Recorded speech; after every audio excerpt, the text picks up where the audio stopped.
Every flame remembers the hand that lit it, and every hand remembers the war it once held.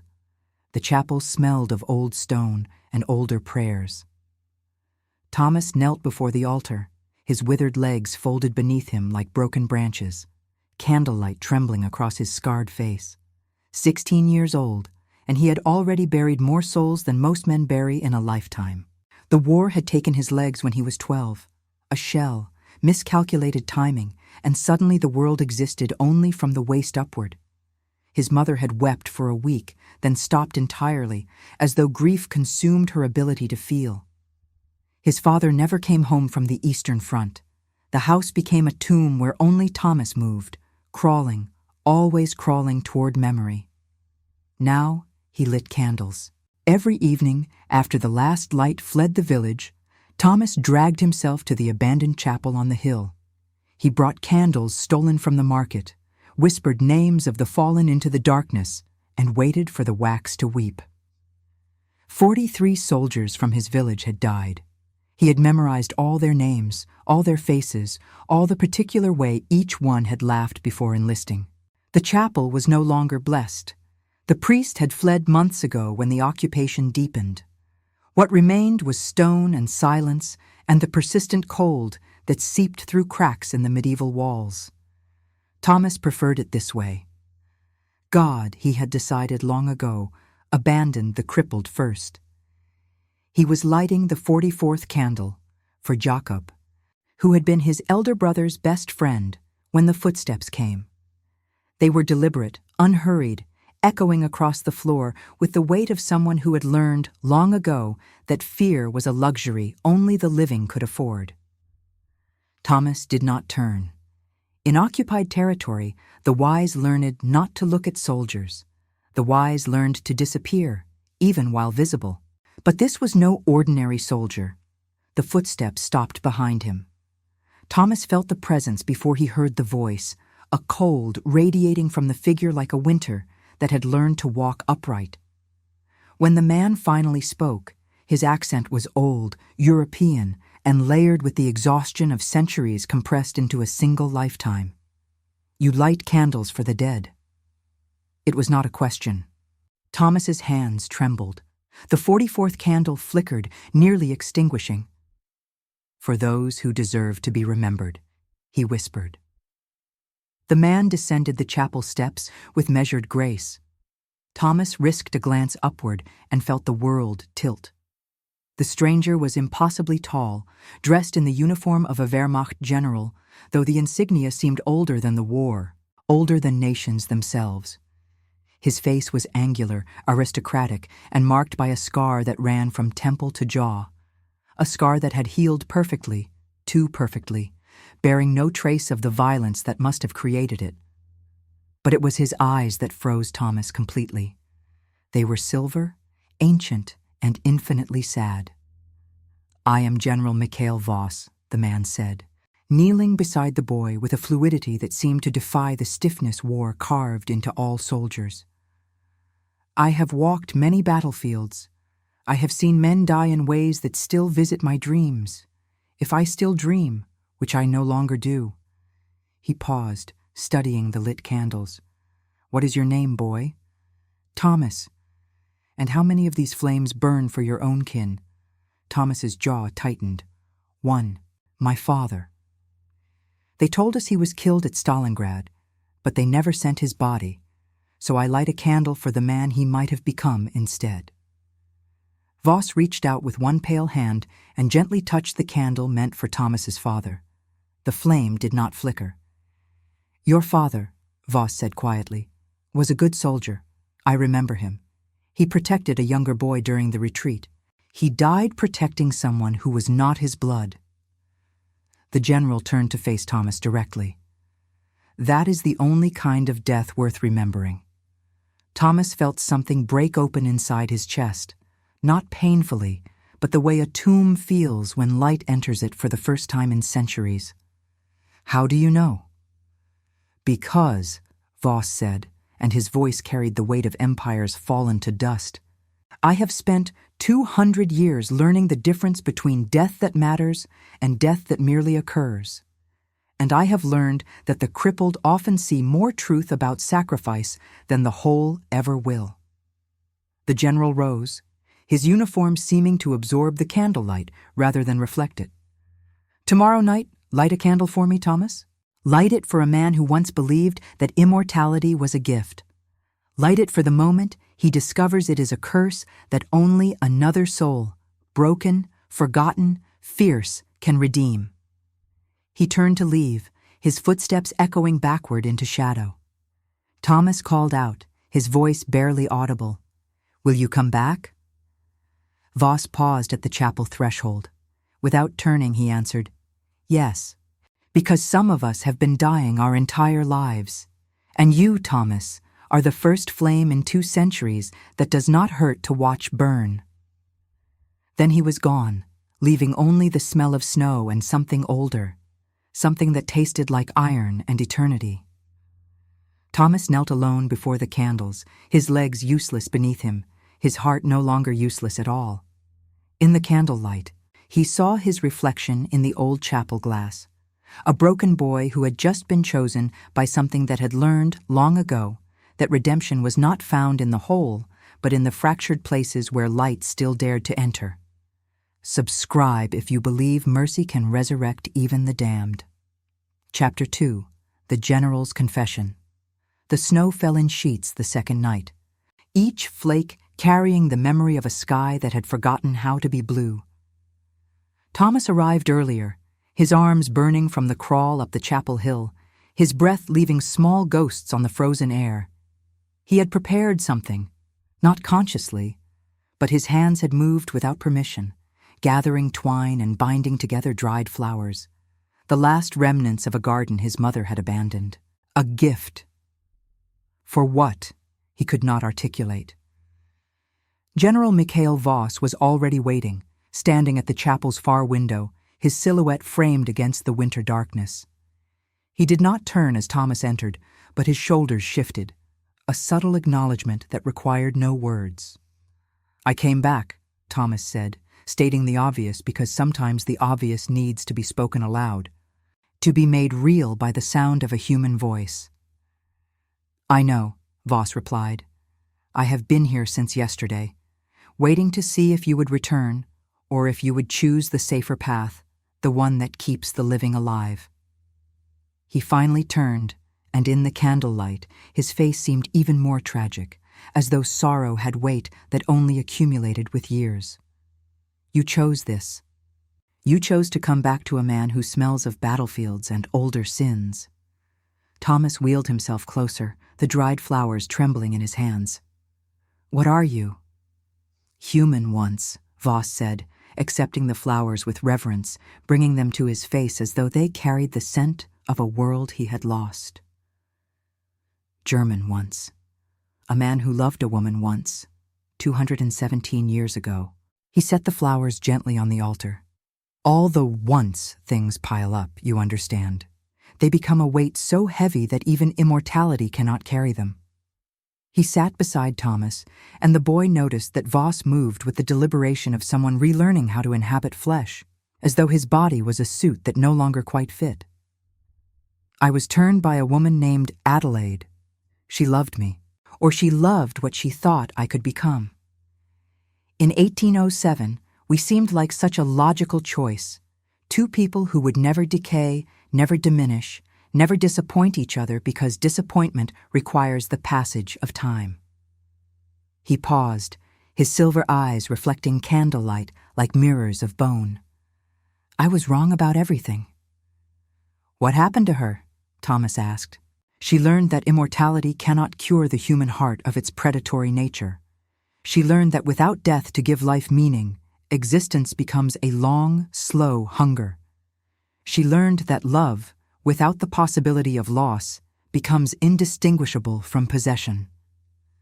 Voss's voice did not crack, but Thomas heard the fracture beneath each word, the sound of something trying not to break. She tried to turn others to fill the emptiness. She created a bloodline of monsters, and I spent 2 centuries hunting them, trying to undo what my love had made inevitable. Thomas reached out and touched the general's hand. The skin was cold, Not merely cool, but the temperature of something that had stopped generating its own warmth long ago. "You're a killer," Thomas said. "Not accusation, but recognition." "Yes," Voss answered, "but also a mourner. I light candles too, Thomas. I have been lighting them in every chapel in every occupied city for the past 6 months, searching for the only thing an immortal can still feel, the presence of someone else who understands that broken things are sometimes the only honest things left in the world." The general turned to face the boy completely. "When I saw you last night, kneeling before these flames, speaking names to the darkness, I recognized something I had not encountered in 2 centuries. A human who was still choosing to love, despite having earned the right to despair. You have been crippled by war, Thomas. You have lost everything a boy should keep. And yet you light candles for the dead. You remember them. You refuse to let them become shadows." "Because they deserve it," Thomas said simply. "Yes," Voss whispered, "and so do you." The general rose and walked to the chapel window, his reflection ghosting across the ancient glass. "I am dying, Thomas, not in the way mortals die. I will not decay, but I am dying in the way immortals die. I am forgetting why I chose this curse over oblivion. Every century, the weight increases. Every war I witness reminds me that I am complicit in the suffering, that my immortal hands have killed, and my immortal eyes have witnessed atrocities that no single lifetime should contain." He turned back to Thomas. "I came to this chapel hoping to end myself, hoping that perhaps, in a place dedicated to redemption, I might find the courage to walk into the sun and let it consume what death could not." He paused. "Then you arrived, dragging yourself up a frozen hill to light candles for strangers. And I understood that suicide is not redemption. It is merely the final selfishness of someone who has forgotten how to witness another's light." Thomas felt tears on his face, though he had not conscious of crying. "What will you do?" "Stay," Voss said, "if you will permit it. Stay and light candles with you. Stay and remember the dead with someone who is still young enough to believe that memory is an act of love, not a curse." The general knelt beside Thomas, his ancient knees touching the chapel floor with the sound of ice cracking. "Teach me how to be human again, Thomas. Teach me that the crippled are sometimes the most whole among us." Thomas reached for the general's hand and held it, cold, pale, trembling with the weight of centuries. In the candlelight, neither of them cast shadows anymore. They had become, for that moment, indistinguishable from the flames themselves, light and darkness burning together, each one redemptive precisely because the other existed, like if you believe even monsters deserve a second chance. Chapter 3. The Threshold Between Worlds. Winter deepened, and with it came a strange peace to the chapel on the hill. Thomas and Mikhail maintained their ritual. Every evening, as darkness fell, the boy would crawl up the frozen slope while the general waited, already there, always there, as though he existed partially outside of time itself. They lit candles, they whispered names, they existed in the narrow space between the living and the dead. But on the 7th night, something shifted. Thomas arrived to find Mikhail standing before the altar, and the general's face was different, younger somehow, though his eyes remained ancient. The scar that ran from temple to jaw had begun to fade, growing translucent, as though something inside him was slowly healing what 2 centuries of immortality had preserved as a monument to pain. "It's happening," Mikhail said, not turning to look at the boy. "The transformation. When an immortal finds a reason to live that is not born from hunger or possession, when they choose witness over predation, the curse begins to reverse. My body is remembering mortality. It is a slow process, but it has begun." Thomas felt something twist in his chest. "How long?" "Months, perhaps. A year, if I am fortunate." Mikhail finally turned, and his silver eyes had begun to warm, gaining flecks of brown, of amber, of colors that belong to the living world. I will age rapidly, Thomas. I will decay. And then I will die, truly die, in a way I have not experienced since I was a man of 32 years old. Are you afraid? Thomas asked. Terrified, Mikhail admitted, kneeling beside the boy. But not of death. I am afraid that I will not have enough time to show you that immortality was not the curse I believed it to be. The curse was the isolation. The curse was enduring centuries without witness, without love, without someone who refused to let me become a shadow. He reached out and touched Thomas's face, and his hand was warmer now, more alive, carrying the pulse of a heart that was learning, slowly, to beat for something other than hunger. I want to give you something, Thomas. Not eternal life. I would not wish that affliction on anyone. I want to give you time, real time. Time to become whoever you are meant to become, whether that is a man who walks again or a man who remains exactly as he is. Time to love, to grieve, to transform. From beneath his uniform, Mikhail withdrew something that had been concealed against his chest for 200 years. A ring, simple, silver, bearing an inscription in a language older than German, older than the borders that divided Europe into factions and enemies. In darkness, two shall become whole. This was Adelaide's ring, Mikhail said. She placed it on my finger and promised me eternity. Instead, it carried the weight of every soul I could not save, every death I could not prevent, every century I endured while the world burned around me. He slipped it gently onto Thomas's finger. Now it will carry something different. Now it will carry the memory that even a broken boy with no legs, who crawls through snow to light candles for the forgotten, is more powerful than any immortal monster who has ever existed. Thomas stared at the ring, watching candlelight refract through the ancient silver. He felt its weight, not merely physical, but existential, the burden and the blessing of being chosen, of being loved, not despite his brokenness, but because of it. I don't understand, Thomas whispered. You will, Mikhail said. But first, I need you to promise me something. When I begin to fade, when the immortality burns away and I become mortal again, I need you to let me go. I need you to understand that redemption sometimes looks like release, that love sometimes means allowing someone to finally rest. I can't promise that, Thomas said. I can't promise to let you die. Mikhail smiled, and it was the saddest, most beautiful thing Thomas had ever seen. That is exactly why I know you are the one. That is exactly why I chose to kneel beside you in this chapel, to let you teach me what it means to be human again. He rose, his movements still graceful, but now tinged with a fragility that had not existed before. In 3 months' time, I will begin to show my age. In 6 months, I will be unrecognizable from the general you met on that first night. In 1 year, I will be gone. But in that year, Thomas, I will teach you something that no god, no doctor, no war could ever teach, that the crippled are sometimes the most alive among us. That witness is the highest form of love. That redemption is not found in becoming whole, but in choosing, deliberately and fiercely, to remain broken and beautiful, exactly as you are.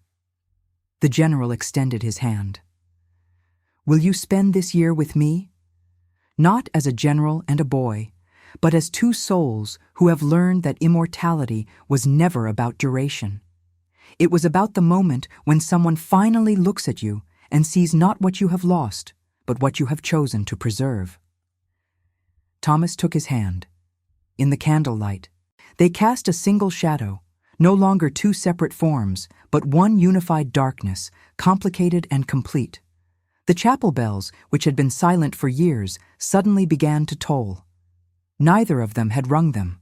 The sound seemed to come from within the stone itself, from the accumulated prayers of centuries finally finding their voice. Thomas looked around the chapel and noticed, for the first time, that more people had arrived. Villagers, soldiers, the forgotten and the remembered, standing in the shadows at the chapel's edges, all witnessing. All bearing testament to the moment when an immortal finally chose to become mortal, and a crippled boy became the only redemption an eternal being would ever need. And now, I invite you to leave a trace of your presence in the comments. Tell us where in the world you're watching from and the exact hour you hear this story. We wish to know how far these immortal confessions travel and at what moments of the night they find you. Chapter 4. The Gift of Fragility. 3 weeks into the transformation, Mikhail's hands had begun to show age spots, tiny constellations of mortality blooming across skin that had never experienced time. He would study them at night, turning his palms upward to the candlelight as though reading a map of a country he was finally learning to inhabit. Thomas watched these rituals with the attention of an acolyte observing sacred mysteries. They had moved beyond the chapel now. Mikhail had commandeered a room in the abandoned manor at the village's edge, and there, surrounded by books in languages dead and living, they constructed a different kind of life. Not the life of a general and a boy, but the life of 2 witnesses learning to document what they had discovered. That redemption was a process that required patience. That love was a practice, not an arrival point. On this particular evening, snow fell with unusual warmth, the kind of snow that seemed almost reluctant to touch the earth, as though even winter had learned tenderness. Mikhail sat at a window, his hair beginning to gray at the temples, his eyes now fully brown, no longer reflecting light, but absorbing it, becoming mortal in ways that were beautiful and devastating to witness. "I remember now," he said, not to Thomas, but to the snow itself. "I remember being a man of 25, arriving in Vienna to study architecture. I remember believing that I would design buildings that would last forever. I remember believing that permanence was possible, that if you constructed something beautiful enough, strongly enough, it would transcend the decay that claimed everything else." Thomas wheeled himself closer, drawn by the raw vulnerability in Mikhail's voice. This was new, this ability to confess without the protection of immortal distance. "I designed a chapel, actually, in Bavaria in 1805. It was meant to be a sanctuary for souls caught between heaven and earth. It was supposed to be so beautiful that even God would be compelled to inhabit it." Mikhail's laugh was bitter, brief. 2 years later, Adelaide found me. She told me that beauty was a prison, that permanence was an illusion, that the only way to transcend mortality's failures was to reject mortality entirely. He turned to face Thomas, and tears moved slowly down his face, real tears, carrying salt and time, and the breakdown of the immortal architecture he had built around his heart. What I did not understand then, and what I understand now only because of you, is that beauty is not measured in duration. Beauty is measured in awareness. A snowflake is beautiful precisely because it will melt. A human life is precious precisely because it ends. And immortality, true, endless immortality, is not transcendence. It is the slow death of the capacity to find anything beautiful ever again. Thomas reached out and touched the tears on Mikhail's face. They were warm, alive, carrying a temperature the general had not experienced in 2 centuries. "The chapel I designed," Mikhail continued, "still stands. I visited it before I came to this village, before I found you. They have turned it into a museum. Children run through it, laughing, unaware that every corner was built as a prayer. Every arch was meant to catch light and transform it into something transcendent. And I stood there, in that space I had created, and I felt nothing. The beauty I had poured into those stones had become invisible to me, because I had become invisible to myself." He grasped Thomas's hand, holding it with the intensity of someone who understood that touch, flesh against flesh, warmth against warmth, was the only redemption available to either of them. When I discovered that immortality could be reversed, that choosing to love someone specific could undo the curse that love had created, I understood something crucial. Redemption is not about becoming something other than what you are. It is about finally accepting what you are and trusting that someone else will accept it too. "Why are you telling me this?" Thomas asked. "Because tomorrow I want to take you to see the chapel I designed. I want you to see the place where immortality began its slow dissolution. I want you to help me understand what beauty is, now that I am learning to die." Mikhail paused. "And because I am afraid, Thomas, I am afraid of the pain that is coming. I am afraid of the sickness.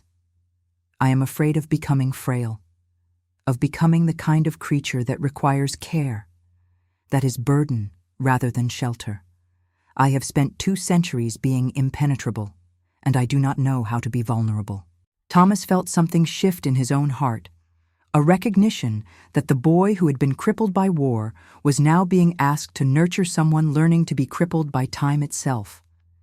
It was not a burden he had ever anticipated, but neither was it a burden he would refuse. "I'll help you," Thomas said. "I'll show you how to be broken and still matter, because that's what I've been learning every day since the shell took my legs. That fragility is not weakness, that needing help is not shame, that being cared for is not diminishment, but a kind of grace." The snow continued to fall, each flake temporary, perfect in its transience. Mikhail stood, the movement requiring effort now, and helped Thomas rise, supporting him on the crutches that the general had carved from the wood of the chapel's oldest beams. Together they moved to the window, 2 broken figures silhouetted against winter darkness, casting a single shadow that seemed to contain all the light that remained in the world.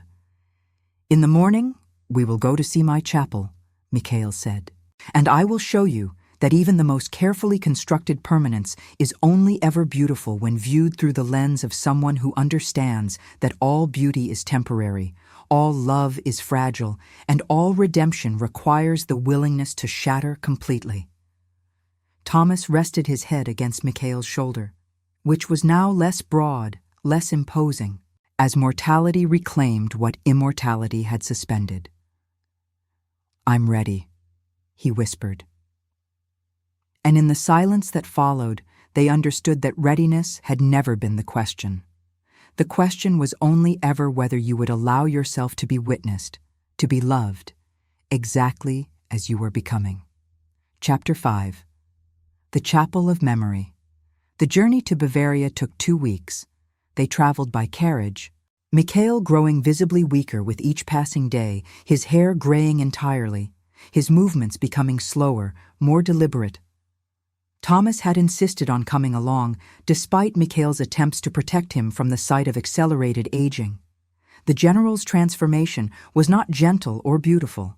It was raw, visceral, a condensed version of what normally took decades compressed into mere days. The chapel appeared on a morning shrouded in mist. It was exactly as Mikhail had described, an architectural prayer in stone, built in the precise moment before immortality had stolen the architect's capacity to recognize beauty.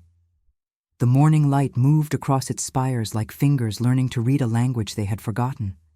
They entered in silence. Inside, the air was cool, preserved, museum-like in its careful curation of the past.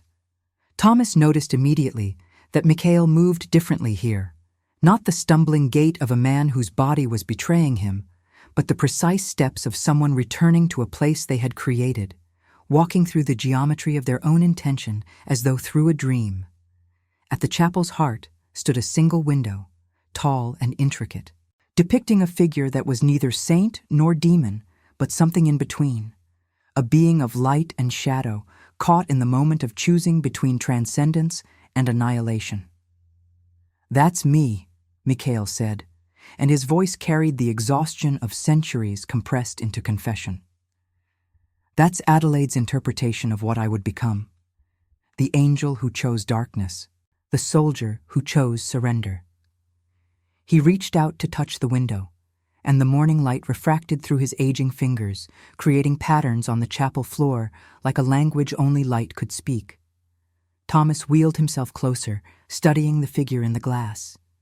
What he saw was not a monster or an angel, but something far more complex, a being caught in the act of transformation, neither here nor there, belonging fully to neither world. It was, he realized, a perfect portrait of Mikhail as he had been for 2 centuries, and, paradoxically, a perfect portrait of who he was becoming. "It's beautiful," Thomas said quietly, "but not for the reasons you think." "What do you mean?" Mikhail turned away from the window, and Thomas saw that the general's face had become lined, weathered, the face of a man who had lived a full human lifetime in a matter of weeks. "It's beautiful because it shows someone in the process of choosing," Thomas explained. "Not someone who has chosen, but someone who is choosing. Every moment, being remade by the act of deciding what matters. That's not transcendence, Mikhail. That's just being alive." Mikhail sank into a chapel pew, and for the first time, the motion seemed to cause him pain. His breathing had become labored, his heartbeat audible in the quiet chapel. "I don't have much time left," he said. It was not a question. "I know," Thomas replied. "Weeks, perhaps. Maybe only days."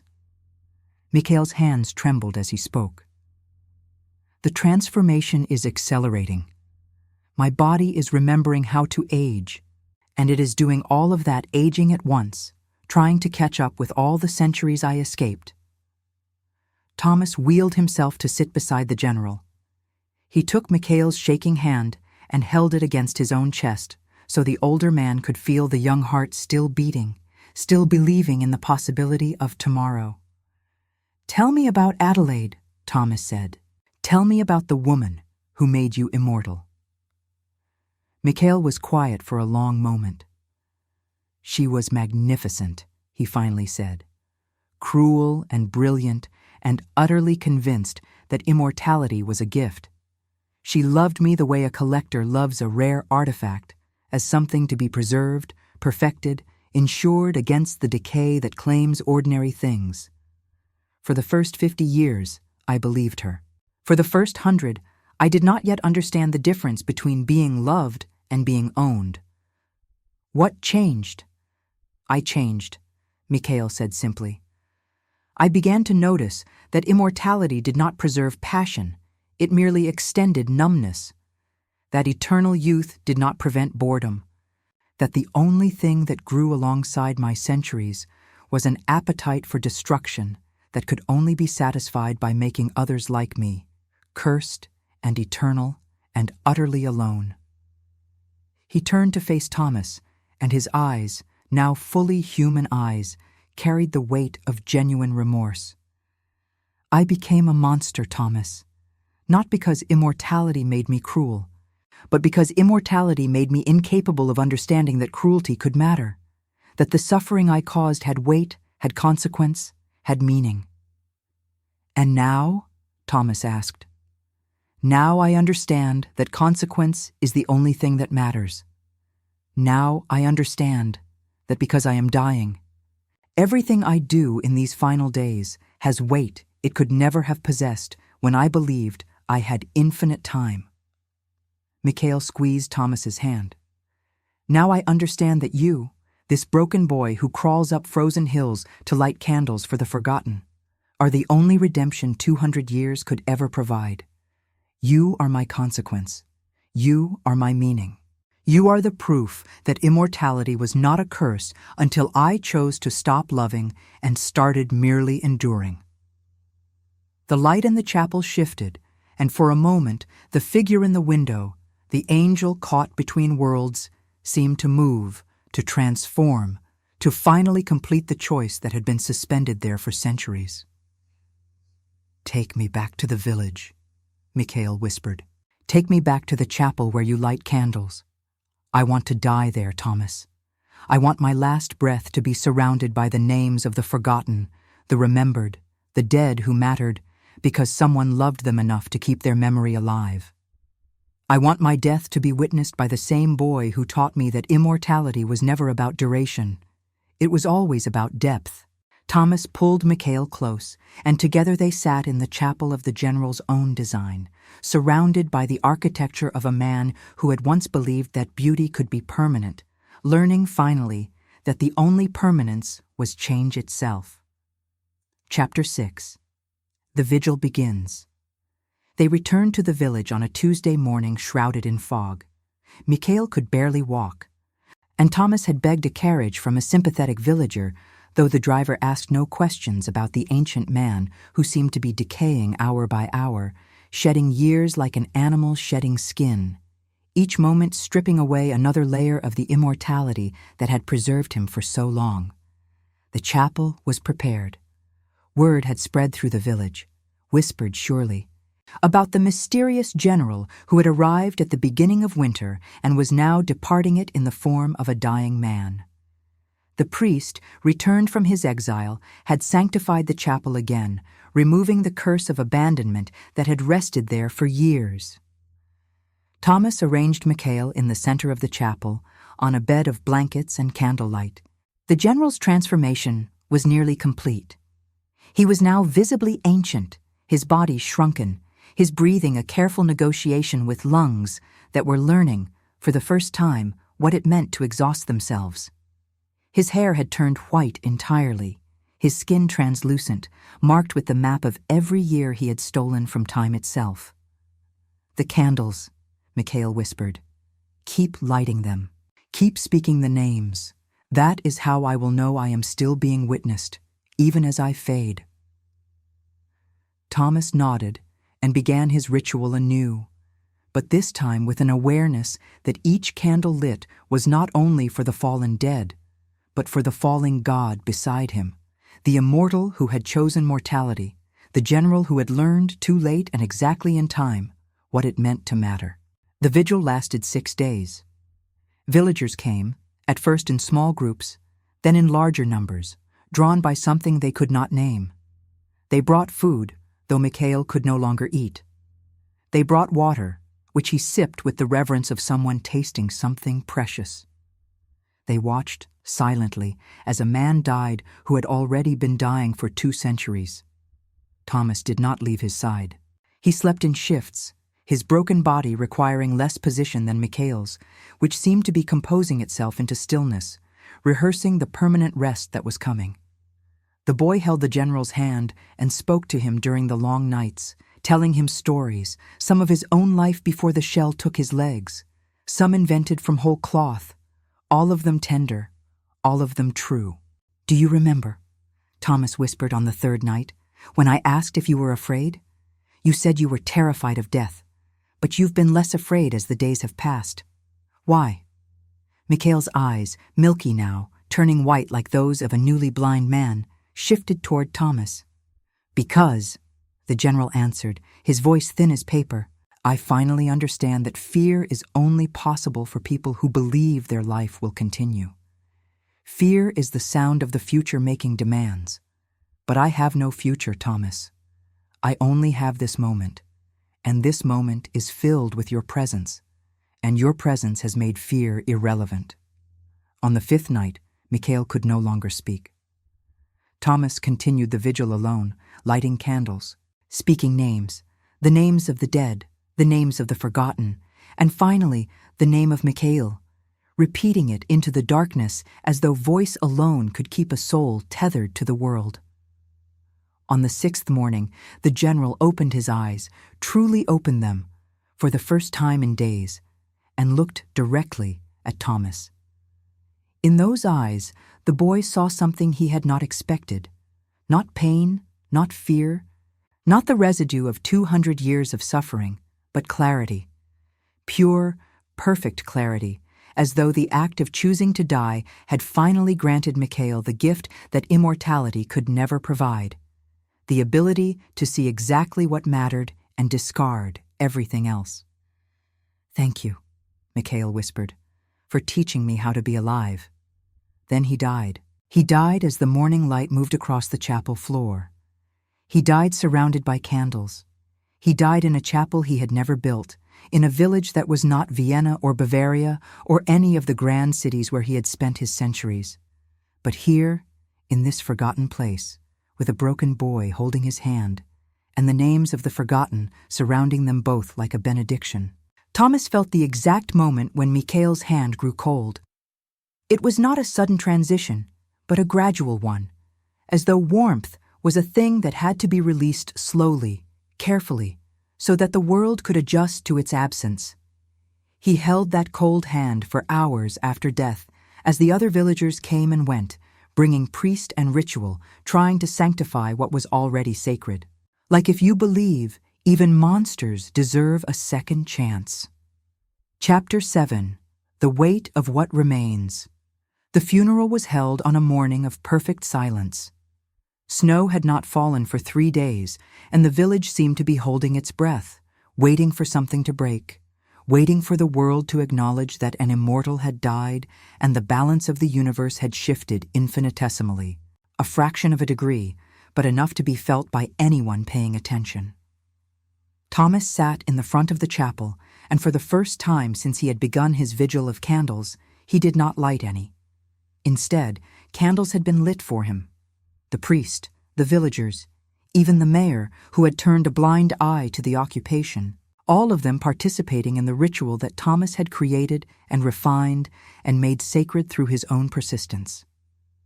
The coffin was simple, wooden, made from the same timber as the chapel's ancient beams. Mikhail's face, visible in the open coffin, had been arranged into an expression of such profound peace that Thomas barely recognized him. The general looked young again, not the ancient man of those final days, nor the immortal god of those first nights, but something in between, a man of perhaps 40, caught in the moment of choosing rest. The priest spoke words about mercy and redemption, about souls finding salvation, about the mysteries that remained beyond the understanding of the living. Thomas heard none of it. His attention was fixed on Mikhail's hands, arranged across his chest, one of them still wearing the silver ring. In darkness, 2 shall become whole. He was a soldier, the priest was saying, who came to understand that war and peace are not opposites, but different expressions of the same truth. That we are all searching for a reason to survive. That we are all, in our own ways, reaching out for someone to witness our struggle, to acknowledge that our pain matters, that our lives matter, even when the world insists otherwise. Thomas realized then that the priest had known, had understood somehow, the truth of what Mikhail was, what the general had become, what this death signified in ways that transcended normal human mortality. After the funeral, as villagers filed out of the chapel, returning to their lives, to their wars and their survivals and their everyday struggles, Thomas remained. He wheeled himself to the altar, and for the first time began to light candles again. One for Mikhail. But as he lit it, he understood that the candle was not a memorial to someone dead.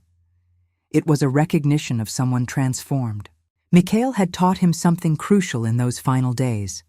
Not that immortality was a curse or a gift, but that the real curse was the inability to recognize that the moment you were living in was the only immortality available. As Thomas lit the candle, he felt something shift in his own body. His legs, useless for so long, seemed to tingle, as though a phantom sensation had traveled through time and space to reach him. It was not pain. He had learned long ago that pain was merely attention's way of reminding the body it still existed. It was recognition, awakening. The moment when a broken thing understands that its brokenness is not a cage, but a form of freedom.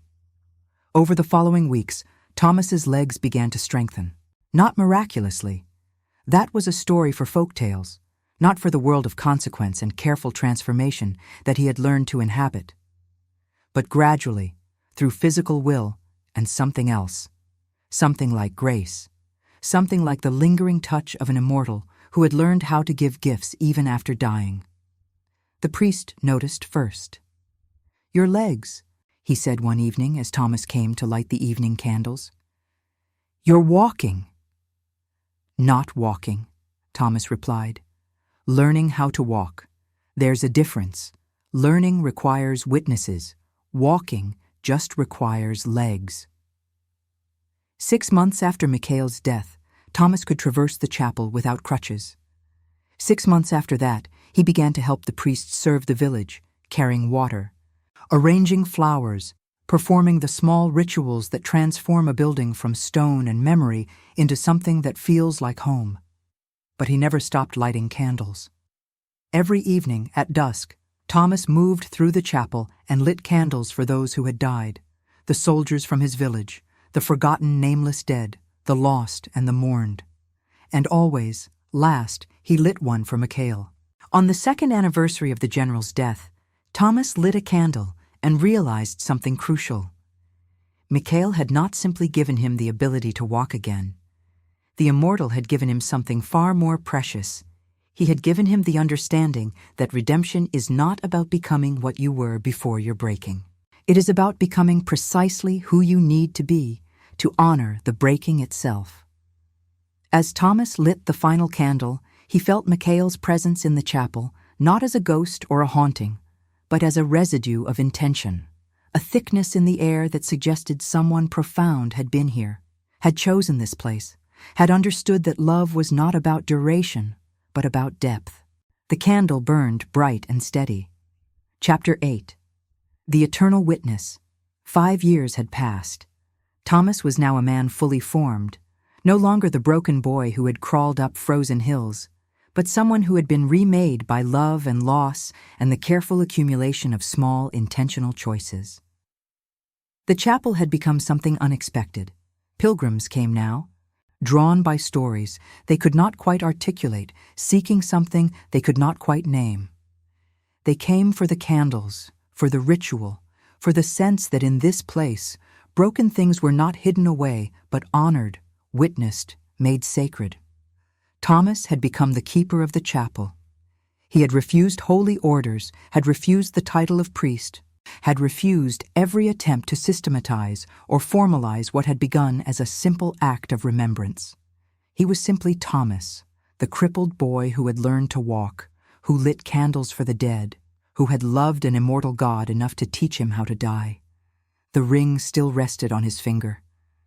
The silver had worn smooth, shaped by years of handling, marked by 1,000 small pressures and reorientations. But the inscription remained perfect, untouched by time. In darkness, two shall become whole. On the 5th anniversary of Mikhail's death, Thomas stood before the chapel window at dusk. The light was particular that evening, golden, angled precisely to illuminate the small portrait that he had commissioned a local artist to paint.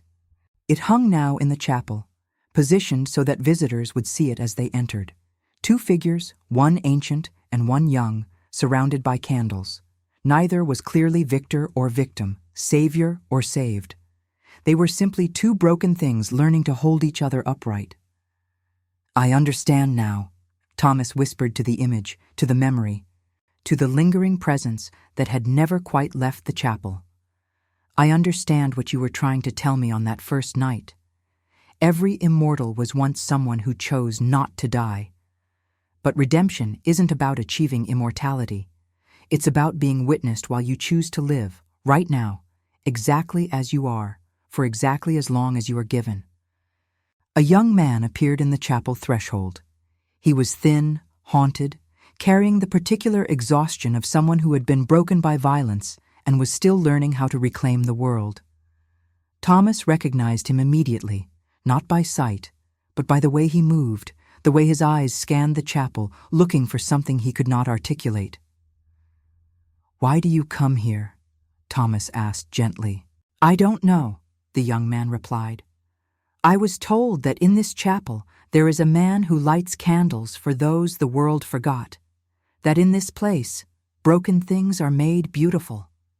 Thomas smiled, the same smile he had learned from Mikhail, the smile of someone who understands that redemption is not destination but practice, that every ending is merely the beginning of a new kind of light.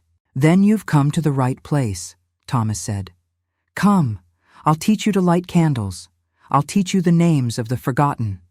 I'll teach you that the crippled are sometimes the most alive among us, and that witness, true, fierce, intentional witness, is the only immortality that matters. As the young man knelt beside Thomas, the chapel filled with candlelight. The flames burned steadily, each one a small prayer, each one a voice speaking into the darkness, each one a refusal to let anyone be forgotten. Outside, snow began to fall again, winter returning as it always did, as though the world needed to be reminded, again and again, that impermanence was not tragedy, but the only honest thing left in creation. Thomas lit candles, and the young man watched, learning, understanding that redemption was not a destination, but a doorway, and that walking through it required only the willingness to be witnessed and, in turn, to witness others.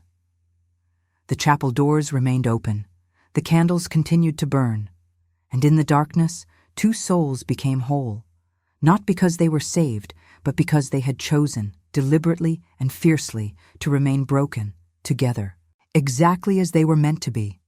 Subscribe if you believe mercy can resurrect even the damned. Like if you choose eternity for love that sees your soul. Comment eternal if you'd survive the night for someone worth dying for. End of series.